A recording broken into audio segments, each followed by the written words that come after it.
everybody. Welcome back to the Ava Labs Systems Seminar. Today, we're really excited to have Guillaume Ballet from the go-ethereum team, who's done and led a huge amount of the Verkle tree research over the years. So we'll be talking about Verkle trees as well as a lot of the migration path to get there. So we're really excited, and thank you so much for coming, Guillaume, and I'll turn it over to you. Hey, thanks for having me. Yes, indeed. So I'm unfortunately I need to start correcting you. My name is Guillaume, so don't worry. I'm not offended. I'm so used to people mispronouncing it that it's not a problem. Yeah, I've been working indeed at the EF for 6 years now, and I've been recently, I'd say in the last 2 years, I've been working on something called what we refer now as the Verge, which is the conversion of the current Ethereum state, which is stored in an MPT, a Merkle Patricia tree, into Verkle trees. So yeah, I mean, I don't expect to teach you all a lot of things when it comes to client development, but yeah, I assume you're already aware that the state of Ethereum is growing. And we expect that in a year there will be about 1 billion leaves in the tree.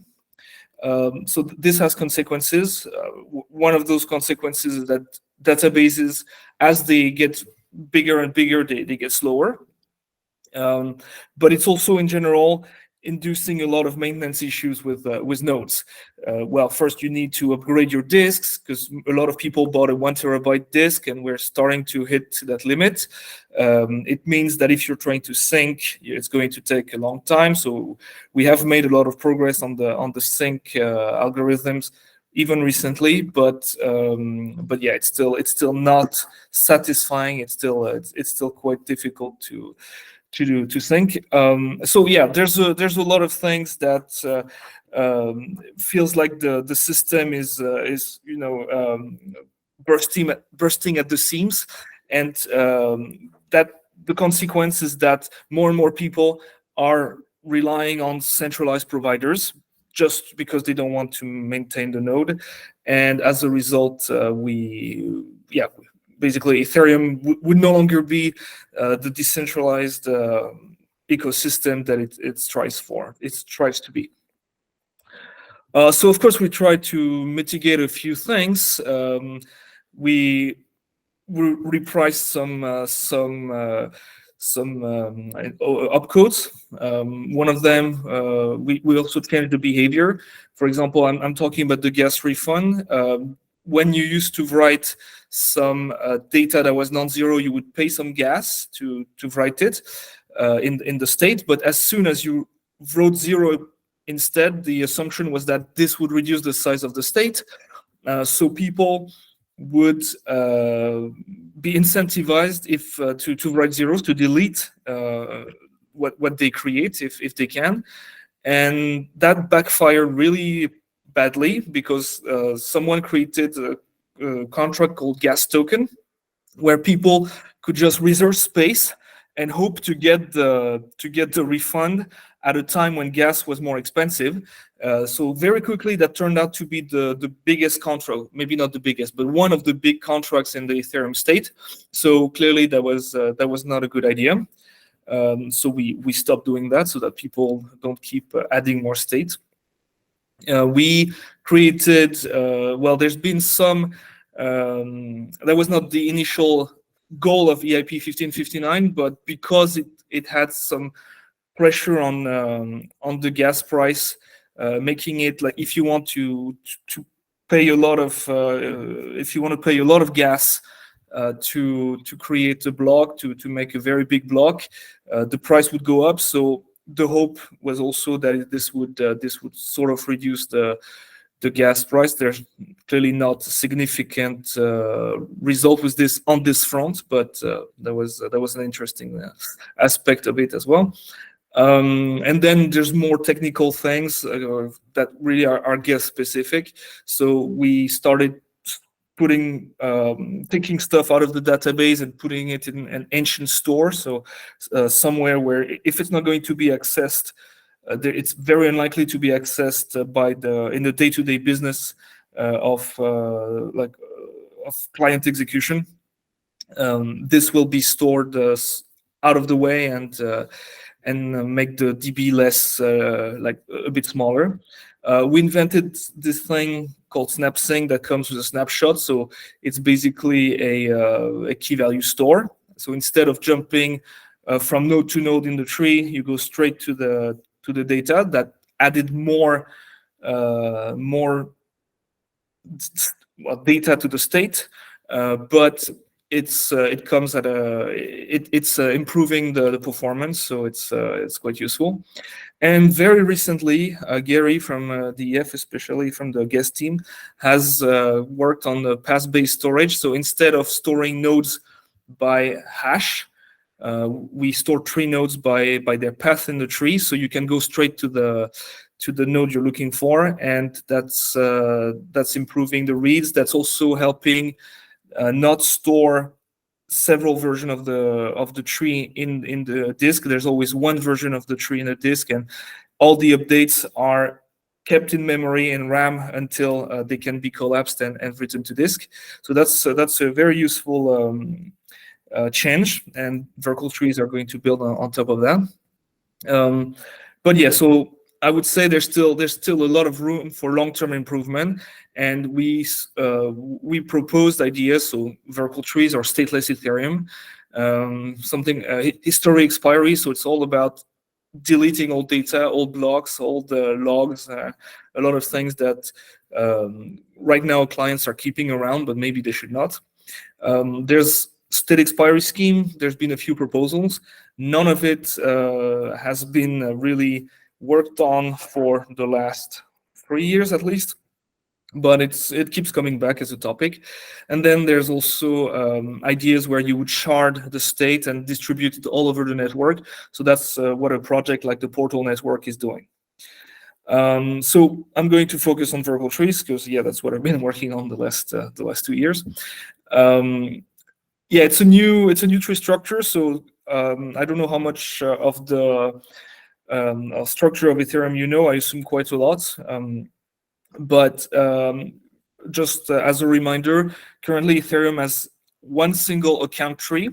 And then when you get to the account, you can get, you have a field in that account that is called the state root. And that is another tree, that's the root of another tree, where you get all the data in that for that contract, for that account. So all the storage that pertains to this account will be stored in that second tree. Well, with Verkle trees, we changed that structure completely. We only use a single tree. So all account, all storage, all code, everything goes inside the same tree.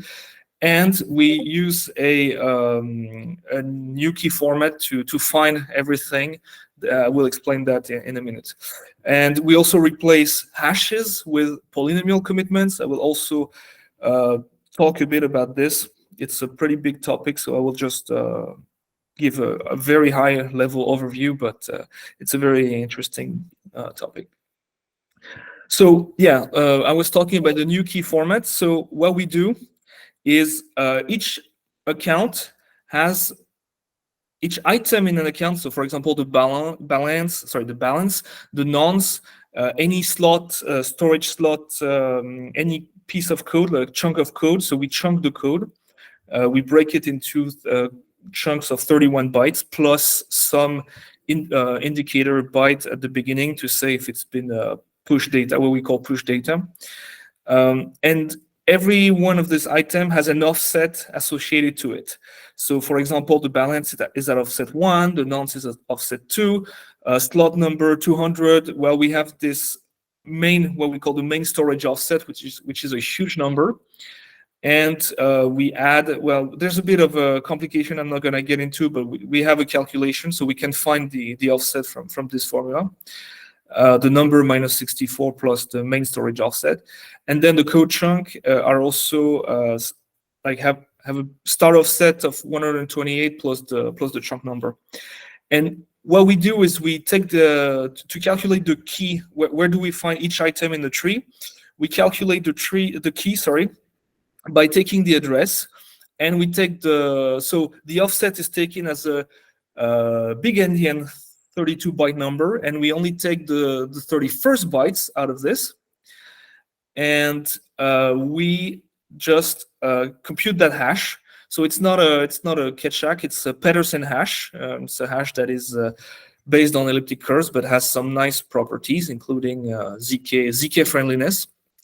And out of this hash, we take the first 31 bytes, and then we take the last byte of the offset that we did not include in the hash calculation, and we take it and we add it as the last byte of the key. So how does that work in practice? Well, if you take balance and nonce, we have the offset here. We take the first 31 bytes, so it will be all zeros, because those are numbers that fit in the byte, so it will fit in the least significant byte, so basically the 31st byte. And so you get the hash, which is the same, and then you take the 31st bytes of that hash and you just put the last byte as the last byte of the key. So that has the effect that even though the data is spread all over the tree, it's actually grouped by groups of 256, which has some interesting properties, and is also quite is going to imply a lot of changes, especially for Solidity, the way Solidity stores its data, which is just hashing a lot of its data in its map, which is just hashing the key and storing it in the middle of nowhere. That's going to be a bit of a problem because you prefer grouping things. So I would say array are going to be the preferred future data structure compared to maps. So what I wanted to say is, if you take the slot, the offset of the slot, the number is no longer 0, so you will get the first 31 bytes of the offset are no longer 0, so you will not get the same hash as you did for the previous 2 items, but you will take that number and you will take that number modulo 256, and you will find it at the end of the key. And same thing for the code. I might be saying something very basic, but I think it's important to understand that. The problem with the current structure, why do we switch to polynomial commitments? It's simply that if you want to prove that item B in a pre-image is present, first of all, and at the exact location that you want to prove it is, then you have to pass all the other siblings. So if you're thinking of a tree node, you have to pass all the siblings. Basically, you have to pass the entire data if you want to prove that one item is where you claim it is. So if you want to make a proof of the location of something in the tree, for every level, you have to pass all the siblings, and that makes for very big proofs.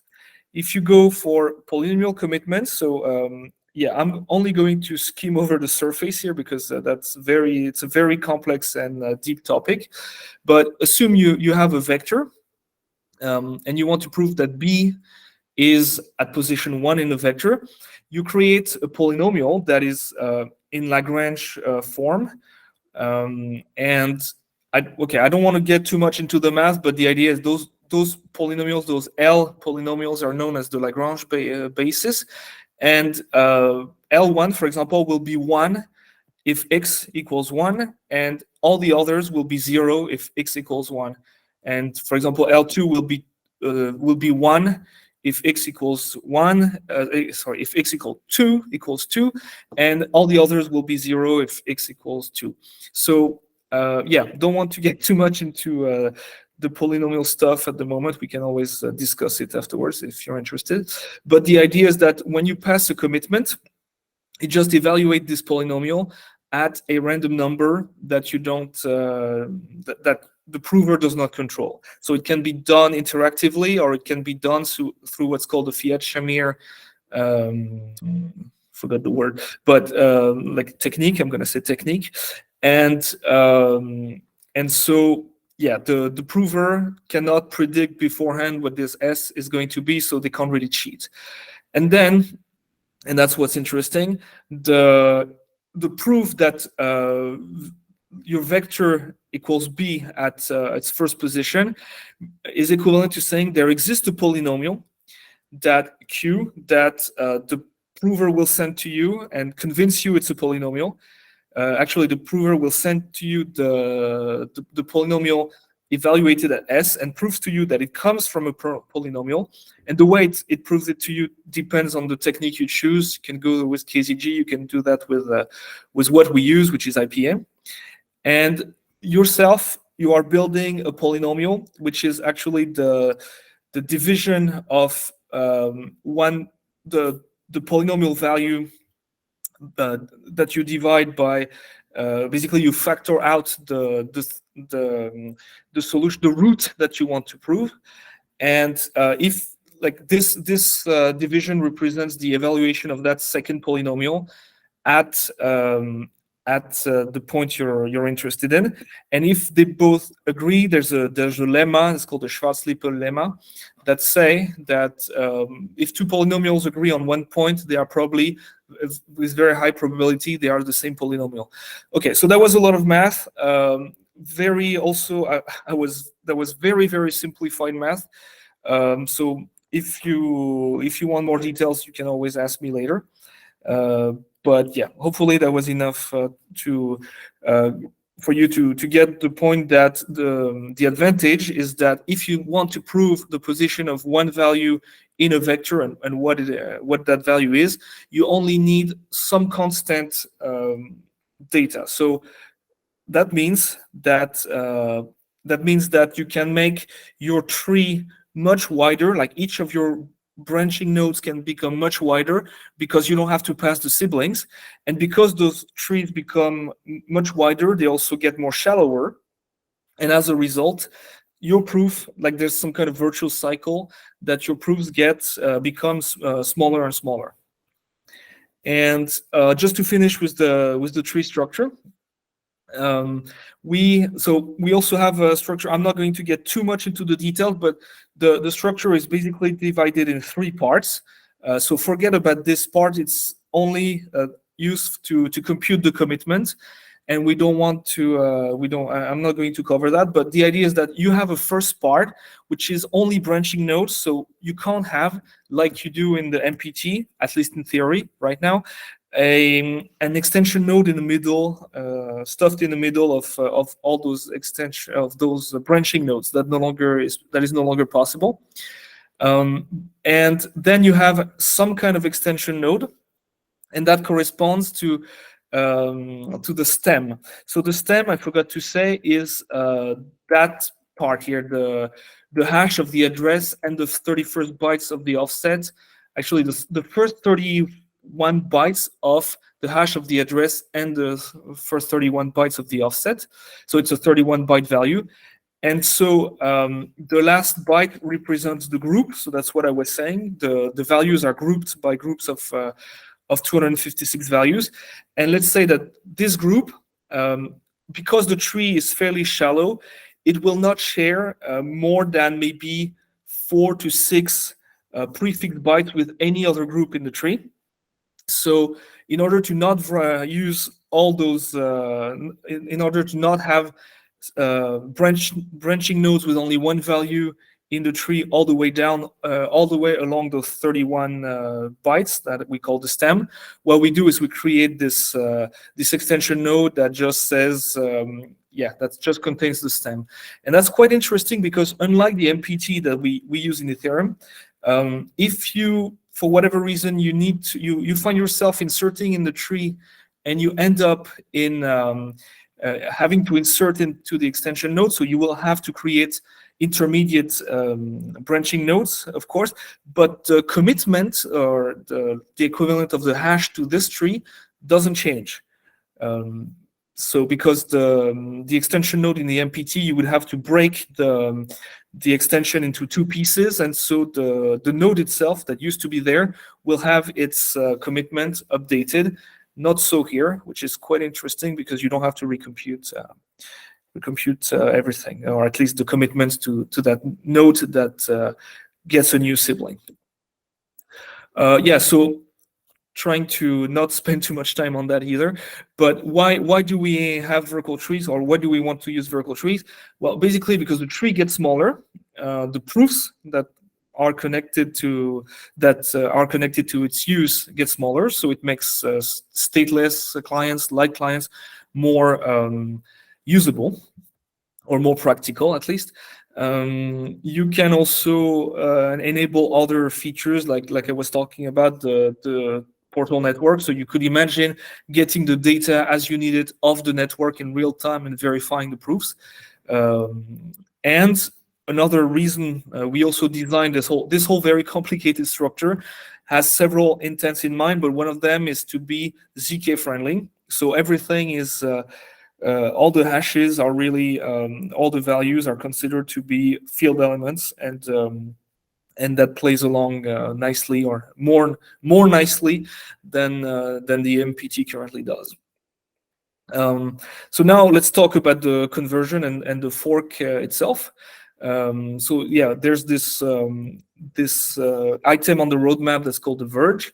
It's after the merge. We had I'm trying to remember what was the name of 4844. The Surge, I think. The next one is called the Verge, and it's about translating an MPT to a Verkle tree. And the idea is also to make the proofs of all the data that gets accessed in the block widely available. So either we're either going to put them inside the block, we could just spread them on a different peer-to-peer network, we could just dump them on some website. Either way, the idea is that when you get the block, you can download the proof and its witness, and this is all you need to execute the block. You no longer need to sync the network to have the right state so that you can verify if the block is correct or not. And that will lead to other interesting properties, namely that you could validate the block without being synced. And if you need to produce a block, we have this other thing called the PBS, Proposer Builder Separation. So when it's your turn to produce a block, what you do is you just ask a builder to do it for you, a builder that would have the whole state. And what you do is you validate the block yourself. Because the builder will be incentivized to give you the proof anyway, otherwise you cannot propagate their block. So you verify the proof and you just propagate the block around the network along with the proof so that people can attest to it. So yeah, the real difficulty here is in the conversion, because like I said earlier, in 1 year there will be about 1 billion leaves in the tree. There's no going back, given the amount of computation of data that is involved, the amount of RAM, disk, everything. You will need. You have to get it right the first time. It's not like you can make an emergency fork to solve everything. And yeah, so when we tried to see what it was like, how much data and how much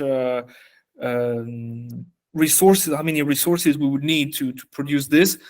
A very fast machine from actually a couple of years ago, but still, a Xeon took roughly 18 hours. 16 gigabytes was really the minimal requirement. Honestly, you need more like 32, and it dumped roughly 150 extra gigabyte. So yeah, all of that has a cost, and is more importantly a pain for the node operator to deal with. So we've been looking at some design ideas, and what we saw was what we looked at are the following items. So is it easy to sync? How much of a burden is it on the node operator? Risks of bugs, of course.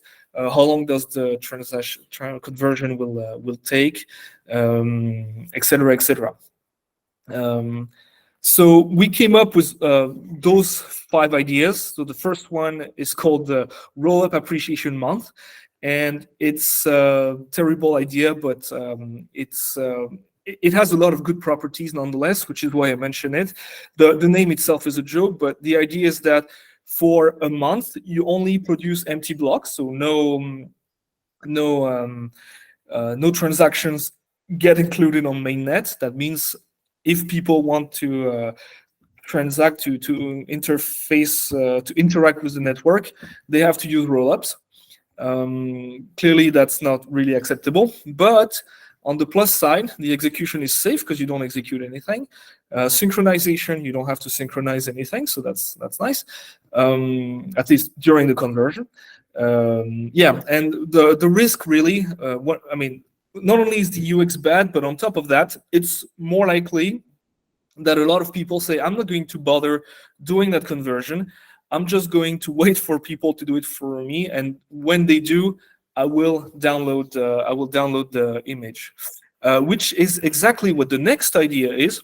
And the idea is that some very powerful nodes are going to do that conversion and then share it with everybody else. So the idea is that, for example, here you have two nodes with their own view of the chain, and one of them that is very powerful at some height that has been predetermined, and it needs to be the same. Like it's a consensus value. Everybody needs to agree on that.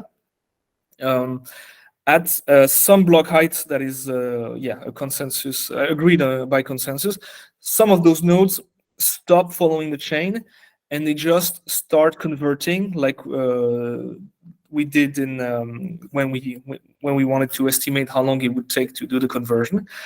And when they do, they produce a database that is the same view as the state here, but it's in the Verkle world.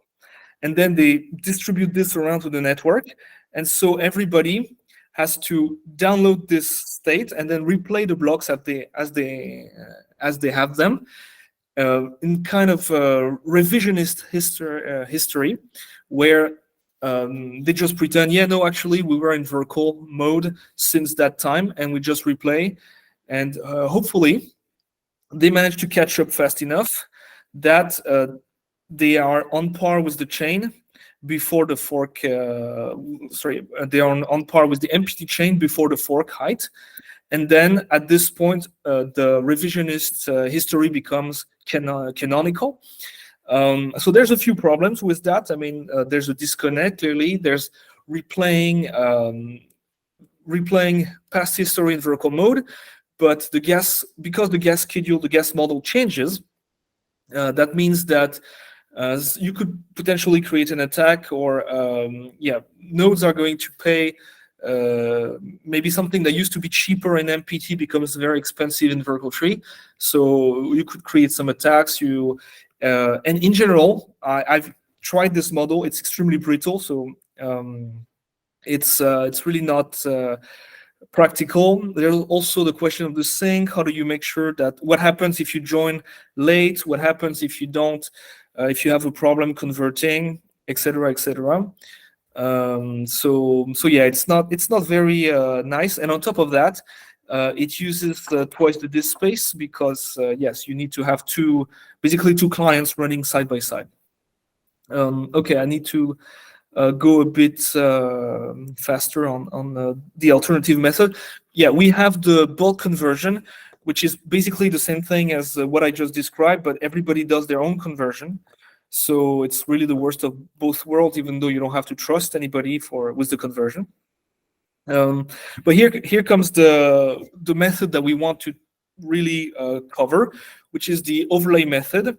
And the idea is that you have two MPTs. You have the old frozen MPT tree. So at some fork height, you say, okay, I will not write into that MPT tree anymore.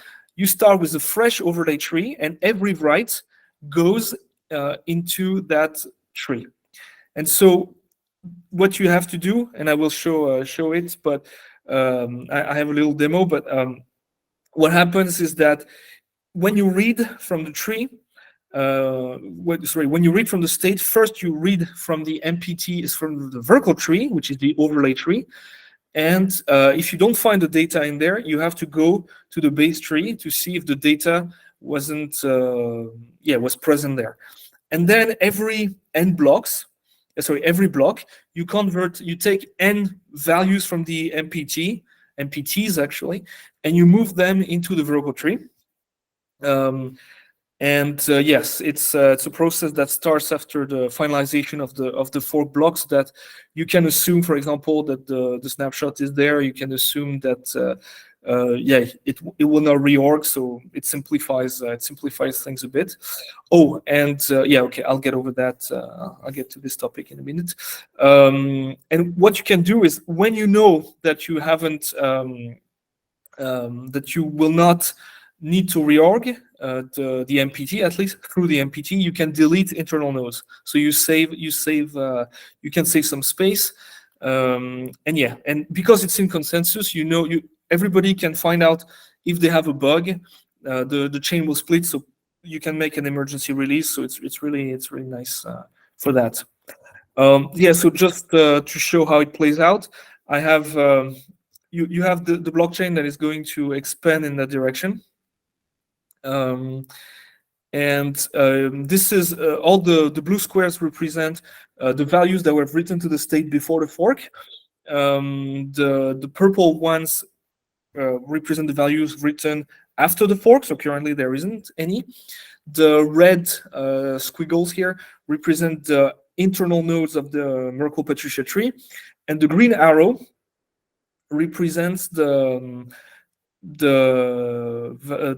head of the iterator. So I was saying each block you have n values being moved from, or at least copied from, the MPT to the Verkle tree.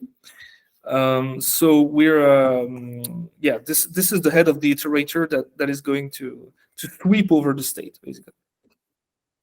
So when the fork starts at the first fork block, you start with an empty Verkle root, which is represented by a green triangle. And then, because you execute the block, you execute the transactions, values get written to the tree. They are values that are written after the fork, so it's purple. And then the iterator starts sweeping the state and moving n values. So in this little demo, n is 2, right? And they are copied into the Verkle tree. Now, what you have to understand, this something that is inaccurate on this little diagram, is that the hashing function is actually different. So those values are actually not in order. But for simplicity, I keep them. I keep the same order, even though it's not going to be the same order.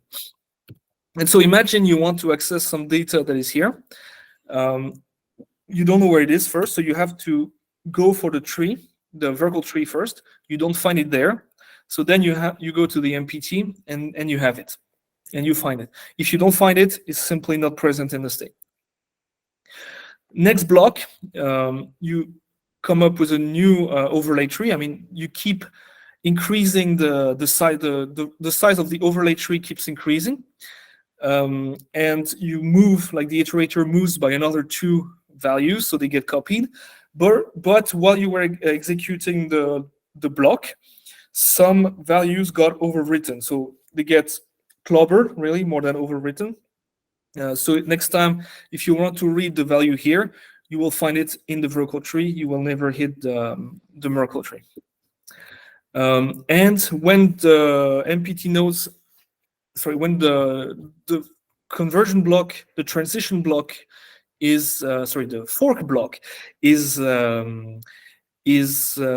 finalized, you will not reorg through the MPT, so you can delete the data, and eventually, you can delete all the internal nodes, and eventually all the data is copied from the MPT to the Verkle tree, so you can delete what's left of the MPT. Right, so I didn't go too much into details, but for example, because you rehash every key in the tree, you need to download the pre-images, because Geth, in fact, I can't think of any except Aragon. I don't think anyone else stores the pre-images. So you will need to download the pre-images. So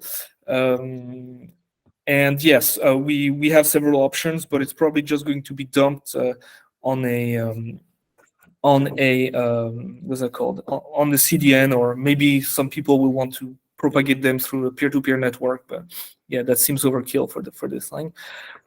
One thing that this little diagram that was simplified did not go over is that actually we won't start the sweep before the Verkle fork has finalized, because yeah, we don't want to reorg through the transition, basically, or we don't want to reorg through the copy of the MPT. That's a simplification.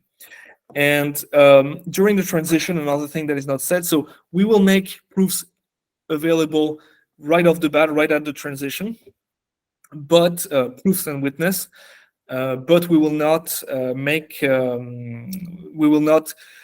prove what used to be in the MPT. We will only prove what got written into the Verkle tree. So that conversion, yeah, it is heavy. How many? The question is always how many nodes will be able to follow the network. How many nodes will we lose? So it depends how many leaves we translate in one go, but we seem to be okay with 10K. So it takes, if we look at the logs, we see that just inserting the values in the trees takes about half a second. Preparing all the values also take maybe 300 milliseconds. So let's say it's 1 extra second of work that can actually be done in preparation. So the way the Ethereum consensus algorithm works, you have more or less 4 seconds to produce a block, then you have 4 seconds to attest to it for the rest of the network to attest to it, and then you have those 4 seconds where the node is not really doing anything. I mean, of course it's doing something, but yeah, it's not as critical. And so in that 4 second time frame, you could prepare, you could expect nodes to prepare the conversion for the next block. Now, clearly, not every machine, it's still quite heavy for some machines. Raspberry Pis are not going to make it, but maybe like their beefier friends like the Rock 5B can do it. We know it can do 5K. We tested it. We wanted to try 10K, but it died. So and they're extremely hard to get. So we have more testing to do, but we haven't been able to do it yet. Yeah. So the idea. Okay, maybe I'm going to skip over that because yeah, time is passing. But the idea is that if we follow 10K, if we move 10K per block, the conversion, and if everything goes well and none of the nodes, the validators drop off, we can achieve the conversion in like 15 days, which is acceptable. Right. So I wanted to say something about the gas costs. The idea, I was saying, we have the snapshot, which is a key value database, and we have the tree, which correspond normally the snapshot and the tree are in agreement. But what happens is that, okay, the question from what I've said until now, you could get the impression that you potentially need to read 2 trees. Like every time you need to access the state, you will need to read 2 trees. And so the gas cost, the write and read gas cost should be double, but that's not the case. And the reason for that is because you have the snapshot, and the snapshot is, like I said, a key value store. And on top of that, the MPT will be frozen. So you can actually delete the MPT and just keep the snapshot. And every time you read, in normal guess execution, you go straight to the snapshot. So what you could do is actually modify the structure of the snapshot so that it contains both the MPT values and the Verkle tree values, so that you can read everything in one go. If you have a reorg and the snapshot gets invalidated, then you would still have to read the Verkle tree, but that's more or less what you're expected to do. That's what the gas costs correspond to. It's a tree read, not a snapshot read. So that's fine. And yeah, so basically what I'm trying to say is, if you read, actually it's just one database read most of the time, so you do not need to change the gas cost really. And the write you need to do, but you only write to the Verkle tree, so you're only writing to one tree. So actually the gas cost need not evolve, need not change just for the, I mean, the gas cost will change actually when you switch to Verkle trees, but you do not need to design a special gas cost for the conversion process. Yeah, so just as a summary, the overlay method is a bit complex, but it's not as complex as, for example, the bulk conversion method. You still have to handle those two trees, especially in a very tricky case where, for example, I was talking about gas token or CryptoKitties or all those very large contracts. You find yourself, you can't translate the whole contract in one go, so you have to move some leaves of the contract per block, like at a time. And you might find yourself accessing the contract that has some of its leaves in the Verkle tree and some of its leaves in the MPT. That's a bit difficult to handle. I mean, it's a lot of bugs can come out of that, but so far we've been fixing them, and it's been quite stable since we fixed a lot of bugs, so we should be fine. But yeah, caveat that's where a lot of bugs could come from. It's not so bad for the computation, the RAM, the sync. It's pretty simple. I'm going to get into the sync if I still have some time. I don't. But okay, so I'm going to skim over it. Yeah, the idea is that you can reuse a lot of the snap sync, and because you've got all those values, sorry, all those proofs, the healing phase of this snap sync is quite nice. So yeah, that's the overlay method in a nutshell. I'm going to talk. Do I still have? Can I still take 5 minutes? Because I realize it's almost 45 Yeah, minutes. 100%. Go ahead. So I'm almost done anyway.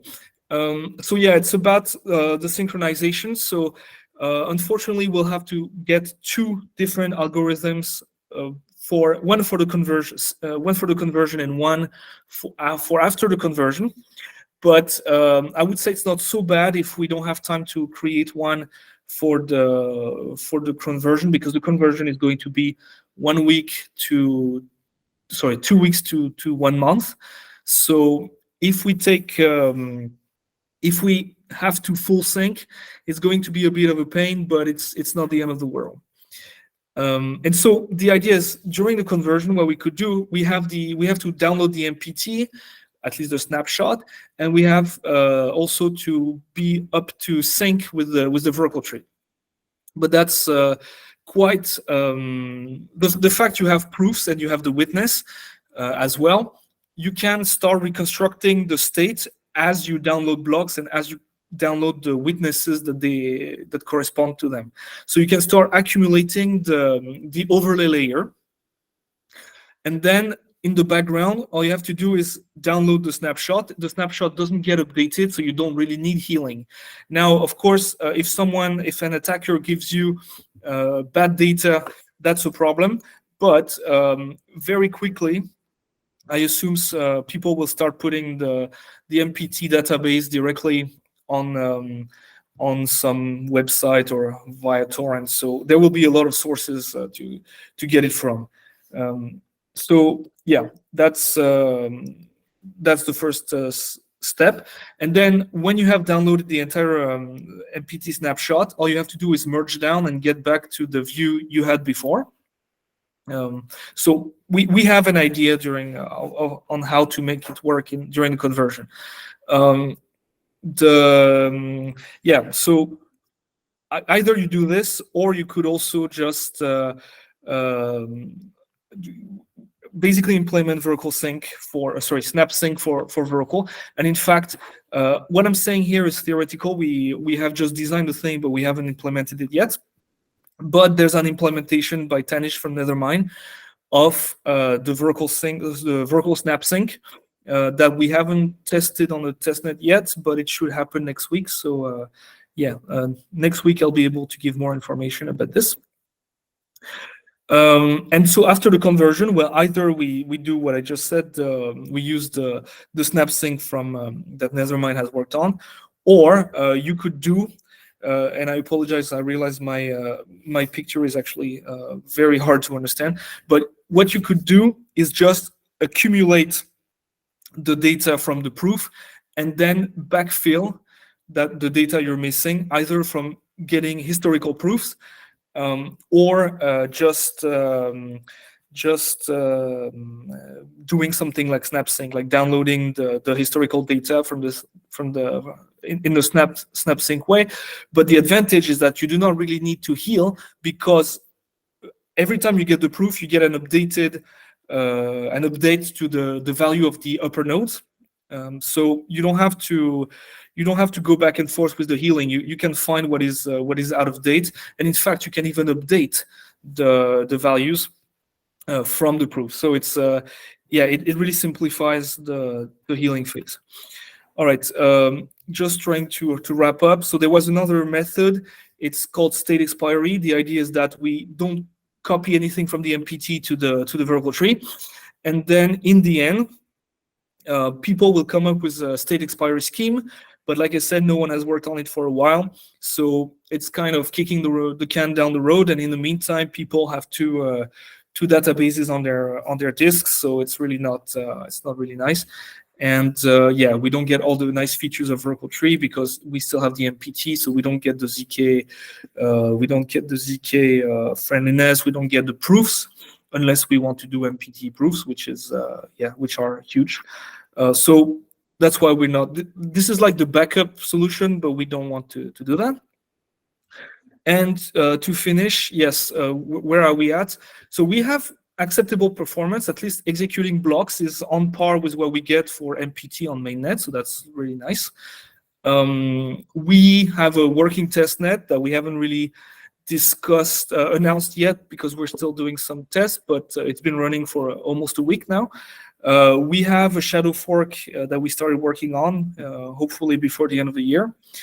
And we have already 2 execution clients and 2 consensus clients supporting us. And the things we're going to work on in the future, it's deciding if we want to put the proofs in blogs. We want to check if it's going to work with Cancun. We want to see if L2s are interested in adopting Verkle trees. Probably not, but we need to have this conversation.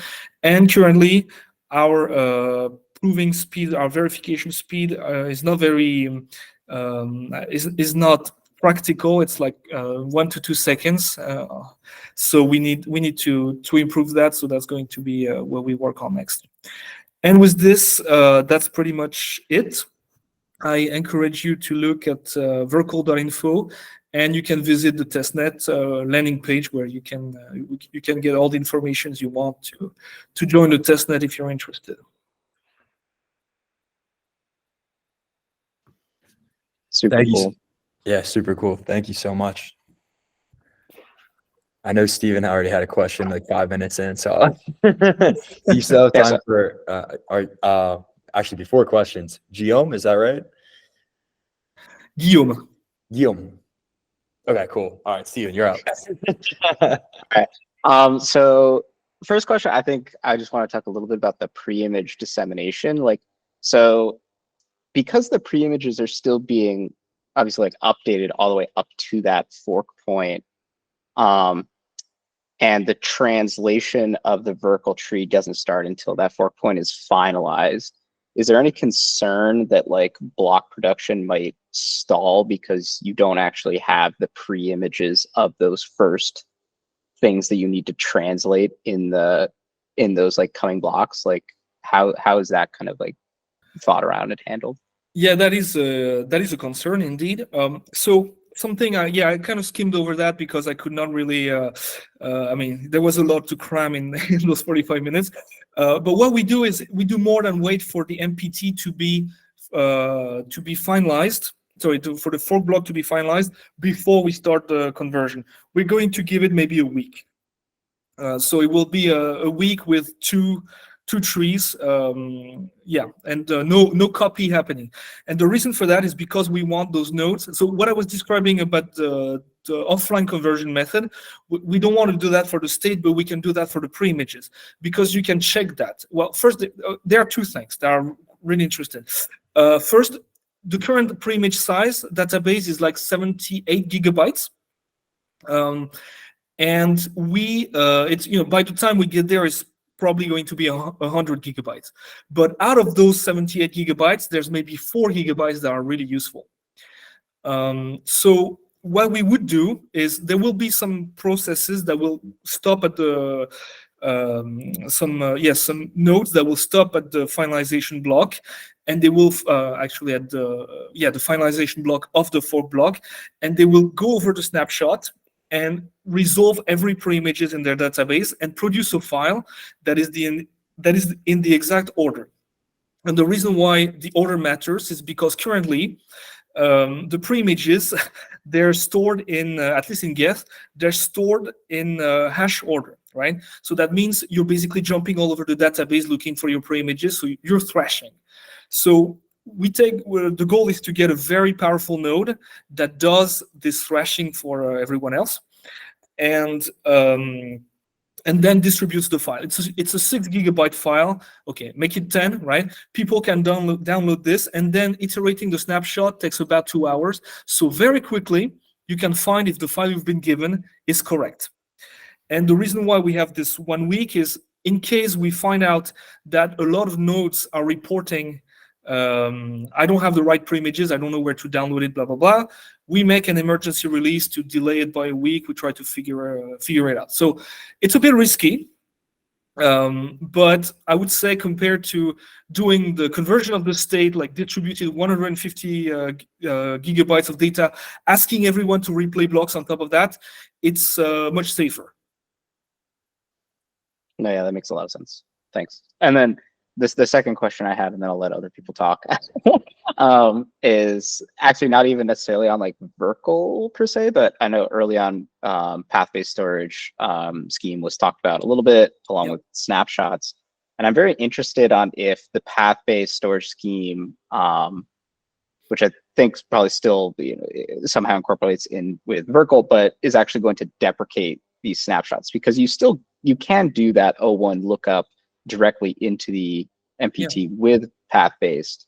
And so I was, when path-based kind of first dropped, I was really looking into like how that was set up, and it didn't seem like it was directly deprecating snapshots, but yeah, I don't know if you have any insight into that. I know it's a little deviation from this topic. No, it's actually a very good question.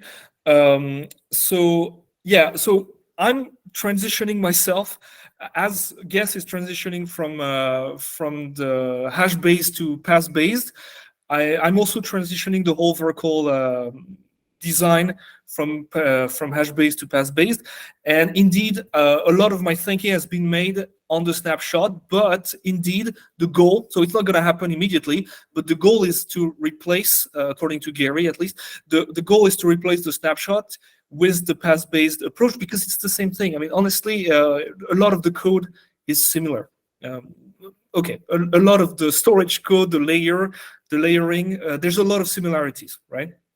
So it's true. I've been mentioning the snapshot a lot, but typically at the time the fork happens in a year or so, we will probably be looking at a path-based version of what I just presented.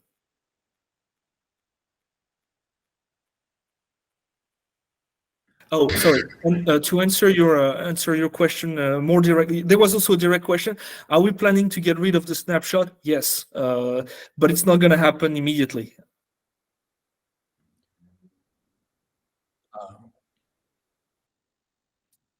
I was going to ask, you mentioned at the beginning that you're making this change with offsets where you have 1 byte that stays the same and is not part of the hash, so that you'll actually be doing having a bit more locality when you're looking up blocks or keys that are in a similar sort of storage area. is that going to coincide with a change in gas accounting as well to charge less for accessing, let's say, all 256 slots if you're doing that? And if so, I assume that'd probably be after completing a conversion. No, yeah, okay. So indeed, that's also a good question. I didn't cover that in the slide. There's indeed a gas model, and what happens is because you have this group, you pay. Opening the group implies paying some gas, and then accessing an individual leaf implies paying more gas. But it's cheaper to then once the group has been open. Each individual leaf, accessing them is much cheaper than opening a new group. So yeah, there's a gas model that changed that corresponds to this new reality. Is it going to be implemented? It's going to implemented right off the bat at the conversion because we will have a Verkle tree. And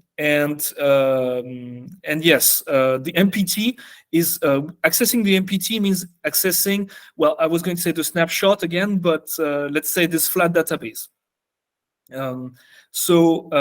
It's not going to be, the discrepancy between the two gas model is not going to be too much of a problem. Yeah, I was thinking of something else in the, okay, sorry, I forgot, but I think, yeah, if you have more questions about it, let me know.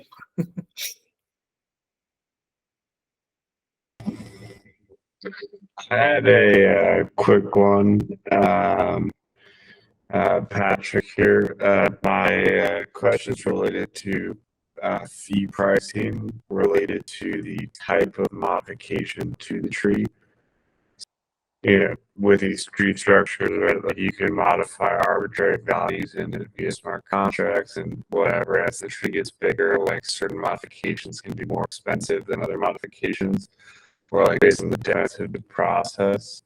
I'm wondering if you guys, through any of this, like the entire revisioning of like how you're going to manage state trees, have discussed at all trying to couple like gas costs or like with the actual time that modification is made. Like especially if you have like these smaller smart contract trees, like me making a change to one part of it may be very different. Yeah, dude, Like, I've never heard you're- anything like this. you're This is looking at really it weird. Yeah, sorry, I got a bit confused because indeed it was like there was a slowdown. I'm happy to answer it, but yeah, could someone repeat the Yeah, question? I'll try again. Someone else go.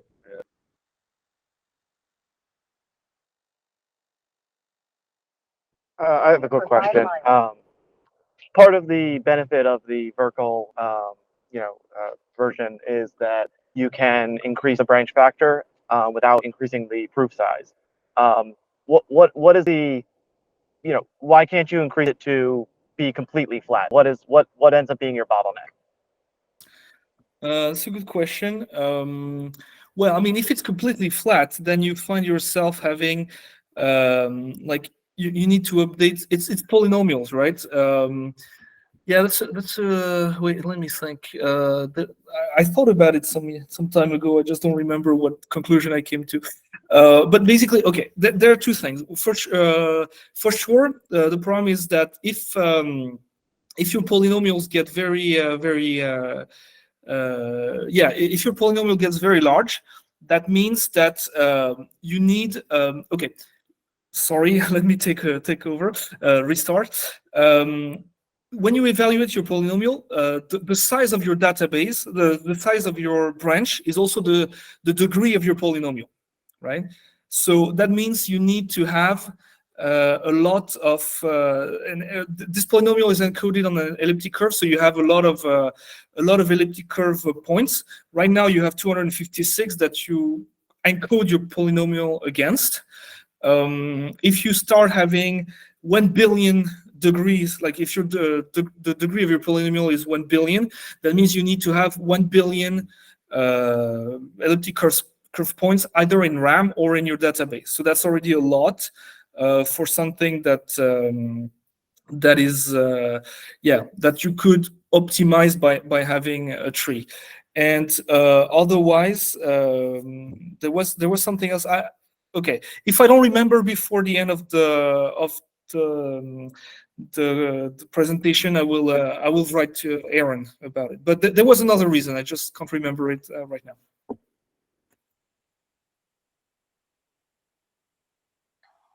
I can try again here. See, is this any better? Much better. Or am I still You're all good. Yeah, you're much all better? good. Cool.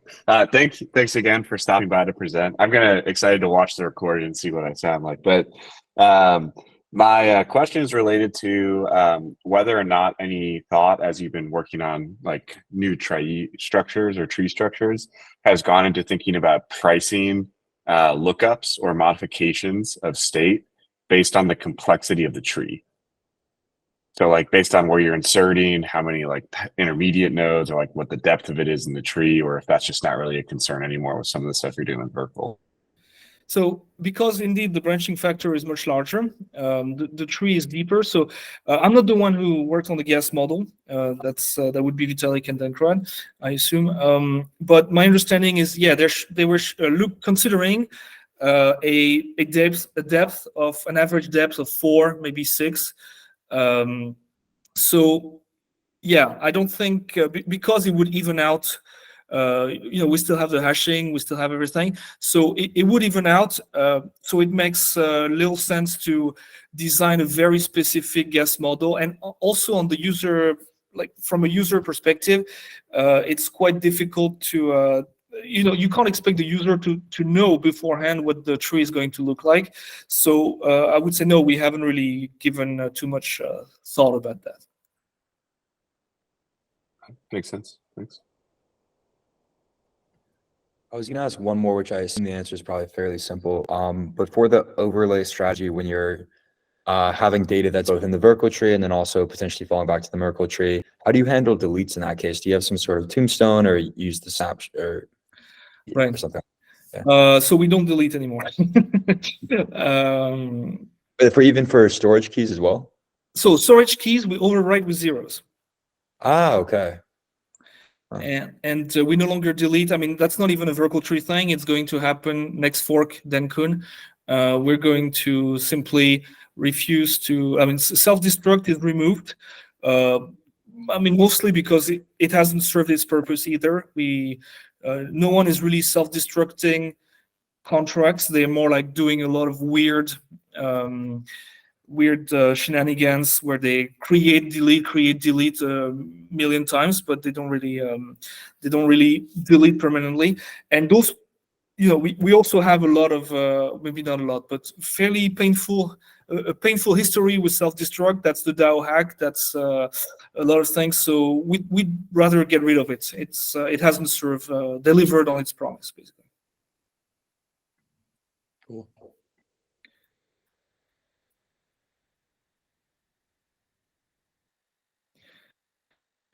Yeah, I'm still bothered because I know the answer to the question by who asked it? Daniel, was it? Sorry, I'm trying to. David, I think. David, sorry. But yeah, so I answered. There's the size of the evaluation thing. There's also computing a polynomial, because every time you insert, like at least the first time, you need to compute the entire polynomial. So if it's 1 million leaves, that's a lot.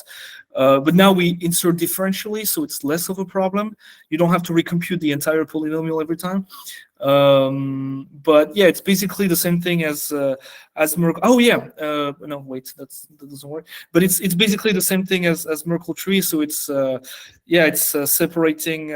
It's kind of a divide and conquer. But there was another very good reason. I'm sorry, I'm really annoyed I can't remember it right now, but it's gonna bother me all night. But I will get there. I thought that generating the commitment of the node was O of the branching factor. Is that not the case? No, because I mean, okay, if it's a new node and you're filling everything in one go, yes.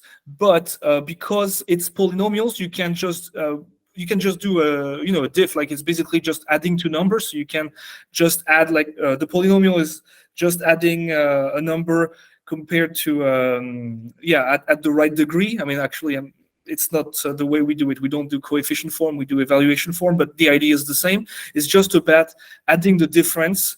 So you can just update the polynomial without update the commitment without opening every single branch in the every single item in the polynomial. So you can we call that diff update. You can update it basically in 0.01 time. That's the other advantage of polynomial commitments over hashes. What is used as the source of randomness for the Peterson commitments? The randomness. Well, actually, do we use? I'm trying to. Oh, you mean the? Oh, yeah, of course. No. So we use. We basically have a string, and we use it as we hash it, and we use it. I'm trying to remember the exact details in the code, but the idea is that you have the string, you hash it, and then you take +1. You take that number and you say +1, and you apply that to the to what do you apply it? Because if you do that, then you would be able to. Well, okay.